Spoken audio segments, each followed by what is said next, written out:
Hey guys, Trevor here with eCommerce Paradise, and today I'm going to take you through the niche research process for finding a profitable product for high-ticket dropshipping.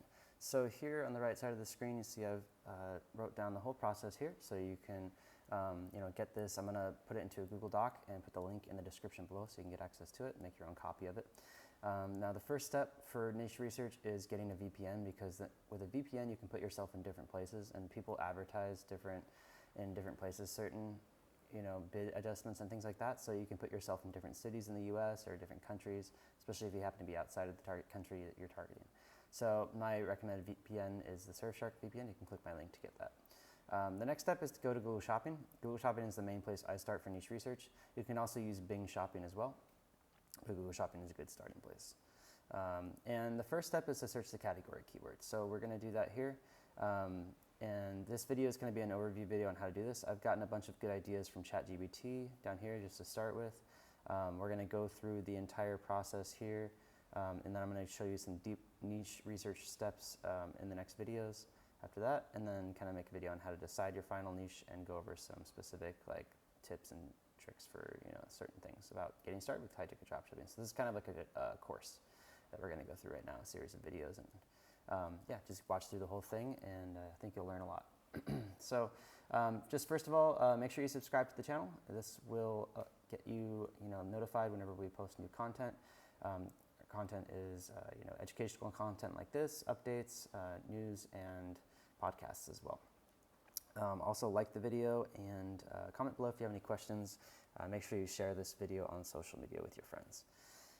And also, if you want to get a free mini course that is basically just talking head videos, but me going over all this stuff that you need to know before you get started with high-ticket dropshipping, go to ecommerceparadise.com/mini course, and you'll get access to that for free. So go check that out. And also, if you are interested in getting all this stuff done for you, we offer a done-for-you service. It's our turnkey high-ticket dropshipping done-for-you service. You can go to ecommerceparadise.com/turnkey to get more information on that. Book a call. All right, so let's get into it. So first step is to search the category keyword in Google Shopping. So I have a whole list here, so we're just going to see if this is any good.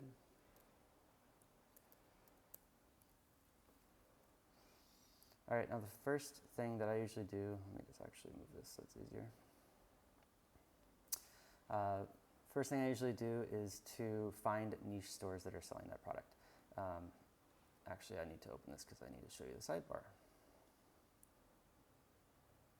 If it will allow me to. Clicks out again. Oh, okay. All right, let's go ahead and just refresh this screen. Yeah, so there's a sidebar usually when you're searching Google Shopping. And what you're going to see is different stores here, and you'll always want to click that. It's kind of hard to find in some niches, niche stores, niche-specific stores, but sometimes it'll be easy. So this particular niche is outdoor kitchen, so you'll find probably a bunch of niches that are like barbecue or backyard, patio, things like that, those kinds of keywords. But you're really looking for domains that have keywords in them. Like things like Home Depot, Wayfair, IKEA, Walmart. These are not category keywords, and these are obviously big box stores as well. So we're just going to pull up some names of stores. I'm going to copy them, and I'm going to plug them back into Google. And I'm going to pull up that store. Let's just do the first one here, Backyard Discovery. All right, so that's the first step. Next thing is to check if they're on Shopify. And a really easy way to do that is pull up any one of their categories and see if it has the URL collections/.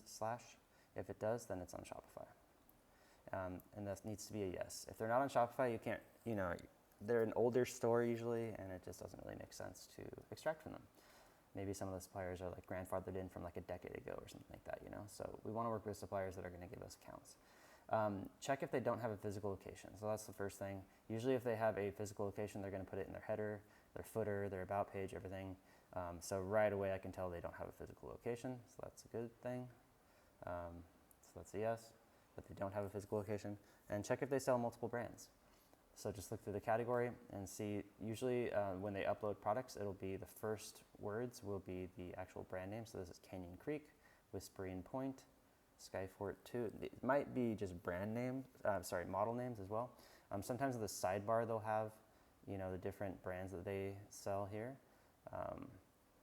Sometimes up here they'll have like a brands list. Emery, Lancaster. So these might just be models. These aren't even brands. And then usually, if you go to the URL collection/all, and then you sort by bestseller, which is something I'll get more into later, but you'll see what they sell that's really well on their site, and then you can get an idea, and you can go in here, click into the product, and then you can see, what are the different brands names that they sell. If you're still unsure if Backyard Discovery, in this case, is a brand or not, usually you'll know because like the actual brands that they're advertising are the name of their store. So in this case, that is true, which means that they might not be selling multiple brands. They might just be selling multiple models under one brand name. So this might actually be a supplier themselves, not a competitor. We're really trying to find competitors, not suppliers. So that's a big red flag for me right there. But let's just keep looking really quick. We'll go down a bit and see if this gazebo is also made by them. And yeah, it is. So this is a brand, this is a supplier. So you can put this under maybe potential suppliers later on, but that's not a competitor, so we're not going to go ahead and research them anymore right now. Let's go to the next one. Backyard Oasis.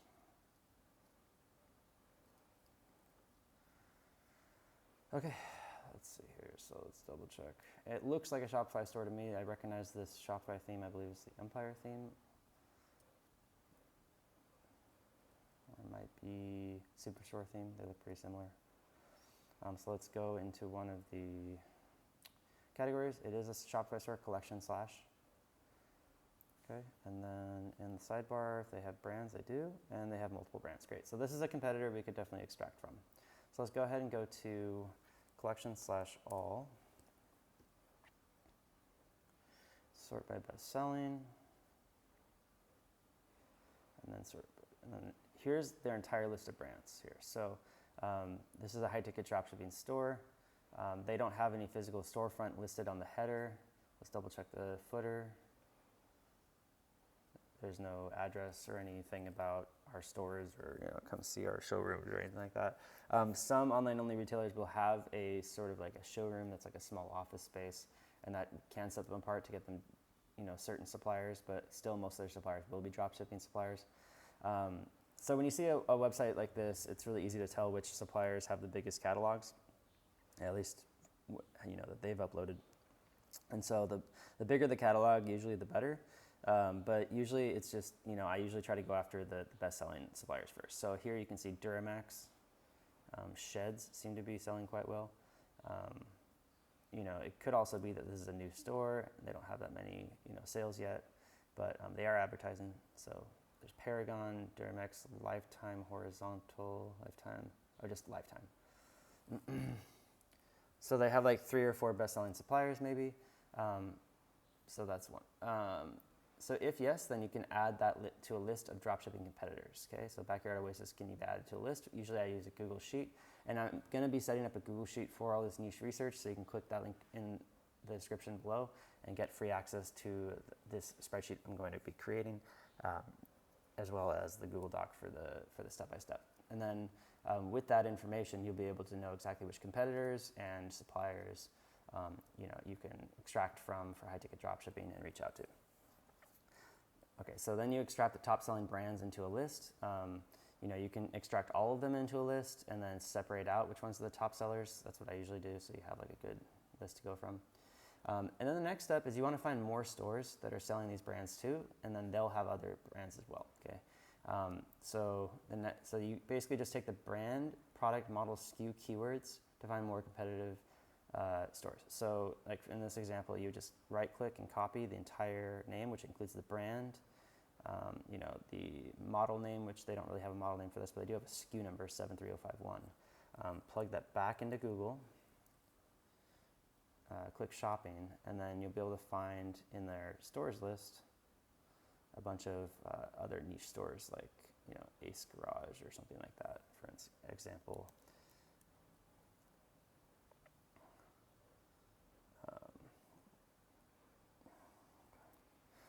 So So let's check. So it looks like a Shopify store to me. They have multiple brands. They don't have any address listed in their header, any mention of a showroom. It's definitely Shopify. And then if we go to here,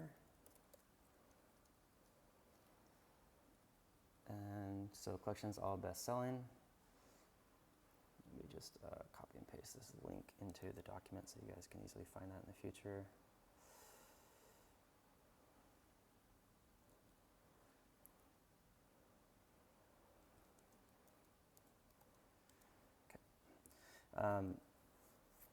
So they have Oxlift, which is $18.89. Another thing I look at is the price points. I want these price points to be above $1,000, $1,500 or so, if possible. That's kind of like the main thing. $2,000, $3,000, $4,000 is even better, obviously. So let's see how many. Another thing to look at, by the way, is reviews. So how many reviews they have on their products. Also, will tell you like how long they've been in business. You got to watch out. Sometimes stores will put fake reviews up, but for the most part, reviews are a good way to tell what products are selling, especially if they're on this list. Because Shopify sorts this by how many products they've sold, not by the revenue. Also, so like for instance, some like small accessory kit might be at the top of the bestsellers just because the amount that they've sold. So that's why those would be there. But they've sold mostly this product. And I like to extract from sites that have promotional offers as well, because that means that if they've been in business longer, they have more options available for the products and things like that. It's always a good sign. Okay. Also, when you see reviews, usually this verified thing is only when the actual email of the person who bought the product on the store is used. So you won't see that on stores that show fake reviews usually. Sometimes they can bypass it, but that's how that is. So yeah, you can just kind of keep doing this. Sometimes they'll have JavaScript where you can't copy and paste the text. So you just have to type the brand name into Google, so Oxlift. And for this particular one, there's a SKU of AUXX-1AO. And the reason I type the SKUs in is because our model of doing Google Ads bids higher on SKU keywords, and it's the same model that most of these stores use. All right, so Oxlift sells direct. It's good to know. Elegant Home USA, that sounds like kind of a broader but niche store. Usually like these niche stores will have things like USA in the domain and things like that, so you can kind of use that to your advantage and extract that way. Again, if you go to shopping, go down to stores. Sometimes for whatever reason they don't list the stores. Maybe there's not that many people selling it or something. So My Garage Supplies is different than that one. Yeah, that's another like a typical open door garage. That might be one. So there's a lot of them here. Garage seems to be a popular niche. Again, this is definitely a Shopify niche store. It's got product slash.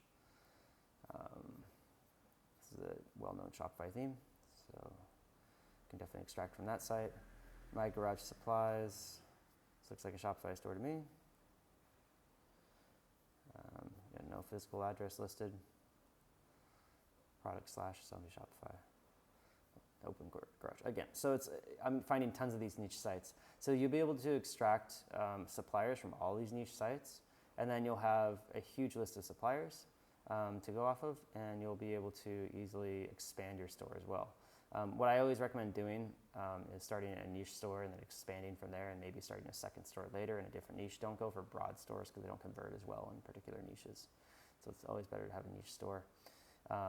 The amount you can probably scale is a little bit smaller, but you really don't need to scale that big to have a decent income from high-ticket dropshipping. So don't think like you have to start a big broad store with tons of categories to make this successful. And actually, it's more successful usually if it's a bit of a smaller store that's focused around niche and is really like category based. But we'll get more into that later. So the goal here is to create a master list of brands, top sellers separated from the rest. I'm going to be doing this throughout this research process, so keep looking back and bookmark that Google sheet. Next video, I'm going to start getting more into the deep niche research. I already went over a little bit, like how to tell which of the suppliers are the best-selling suppliers, but we're going to go over some stuff like separating out competitors and finding out which ones are a little bit bigger and older, things like that. then how to decide your final niche. So we'll get into that video next. And make sure you subscribe to the channel, guys, and check this playlist as well, the playlist that this video is in. I'll put a link to the playlist in the description. You guys can check for each new video. Once I'm done getting through this kind of like overview stuff, I'm going to be just diving into each of these niches and doing niche research videos for every single one of these and coming up with more ideas later. And again, this is going to help you to start your business. If you want to start a business and get kind of an over-the-shoulder how to do it, definitely go check out ecommerceparadise.com. I have private coaching I provide if you want one-on-one support, but like private support. But I also have a course, a free mini course plus a masterclass, so you can sign up for that. It's a really good price, one of the best prices online. And you get in there and you get direct access to me to ask anything as well. And then if you want me to do the work for you, I have a whole team that builds, launches, and scales my own stores, so they can do the work as well. Turnkey services that, just go to the homepage and click Get Started Today, or go to ecommerceparadise.com/turnkey. And there's an overview video and a whole description. Just read through the whole thing so you understand it. The prices of the packages are there, but there's also a call booking link with a full form to fill out afterwards, just to give us an idea of who you are. And, we got lots of free guides on the website, so go check those out, make some more videos about that later, and lots of resources here. So if you want to get, a good deal on any one of these things that you need to get your business going, definitely check out that stuff, or just go to the resources page. All the links are in there as well. This is all the stuff you really need to get started with high-ticket dropshipping, so don't sleep on that. These are really good resources. All right, thanks so much, guys, and I'll see you in the next video.